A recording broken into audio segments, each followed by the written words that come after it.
ನಮಸ್ಕಾರ. ಪ್ರಜಾರಾಜ್ಯ ಕನ್ನಡ ನ್ಯೂಸ್ಗೆ ಸ್ವಾಗತ.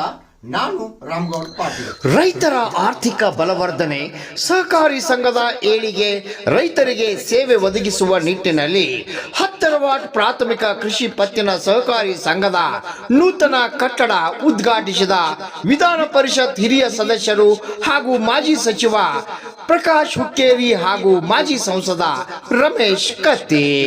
ಇದೇ ವೇಳೆ ಮಾಜಿ ಸಂಸದ ರಮೇಶ್ ಕತ್ತಿ ಮಾತನಾಡಿ, ಹುಕ್ಕೇರಿ ಚಿಕ್ಕೋಡಿ ಭಾಗದ ರೈತರಿಗೆ ಅತಿ ಹೆಚ್ಚು ಶೂನ್ಯ ಬಡ್ಡಿ ದರದಲ್ಲಿ ಬೆಳೆ ಸಾಲ ನೀಡಿದ್ದು ರೈತರಿಗೆ ಸಂಘ ಸಾಕಷ್ಟು ಅನುಕೂಲ ಒದಗಿಸಲಾಗಿದೆ ಎಂದು ಇದೇ ವೇಳೆ ಹೇಳಿದರು.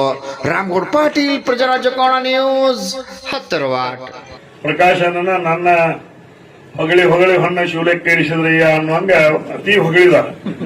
ಅದು ಅಷ್ಟೊಂದು ಹೊಗಳುವಂತ ಕೆಲಸ ಇಬ್ರು ಏನು ಮಾಡಿಲ್ಲ.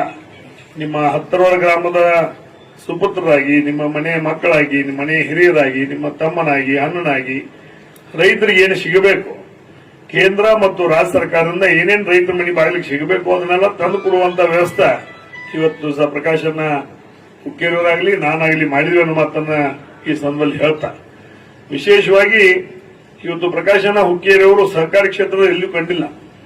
ಆದರೂ ಸಹಿತ ಅವರು ಕಳೆದ ತನ್ನ 50 ವರ್ಷದ ಒಂದು ರಾಜಕೀಯ ಜೀವನದಲ್ಲಿ ಇವತ್ತು ವಿಧಾನಸಭೆಯ ಸದಸ್ಯರಾಗಿ, ಮಂತ್ರಿಗಳಾಗಿ, ಲೋಕಸಭೆ ಸದಸ್ಯರಾಗಿ, ಮಂತ್ರಿಗಳಾಗಿ, ಹೀಗೆ ವಿಧಾನ ಪರಿಷತ್ತಿನ ಸದಸ್ಯರಿದ್ರೂ ಸಹಿತ ಇವತ್ತು ಚಿಕ್ಕೋಡಿ ತಾಲೂಕು ಇರಬಹುದು, ಹುಕ್ಕೇರಿ ತಾಲೂಕು ಇರಬಹುದು, ಯಾವುದೇ ತಾಲೂಕಿನಲ್ಲಿ ಪಿಕೆಪಿಎಸ್ಗಳಿಗೆ ಒಂದೊಂದು ತಾಲೂಕಿಗೆ ಒಂದೊಂದು ಪಿಕೆಪಿಎಸ್ಗಳಿಗೆ 25-30 ಲಕ್ಷದವರೆಗೆ ಇವತ್ತು ದಿವಸ ಕಟ್ಟಡ ನಿಧಿಯನ್ನು ಕೊಟ್ಟಂತ ಕರ್ನಾಟಕದಲ್ಲಿ ಯಾವುದಾದ್ರೂ ಏಕೈಕ ಒಬ್ಬ ರಾಜಕಾರಣಿ ಅಥವಾ ಇವತ್ತು ದಿವಸ ಒಬ್ಬ ಶಾಸಕರು, ಒಬ್ಬ ಮಂತ್ರಿಗಳು, ಒಬ್ಬ ಲೋಕಸಭಾ ಸದಸ್ಯರು ಯಾರಾದ್ರೂ ಇದ್ರೆ ಅದು ಪ್ರಕಾಶನ ಹುಕ್ಕೇರಿ ಅಂತ ನಾವು ನೆನೆಸ್ಕೋಬೇಕಾಗ್ತದೆ ಮಾತನ್ನು ಹೇಳಿ.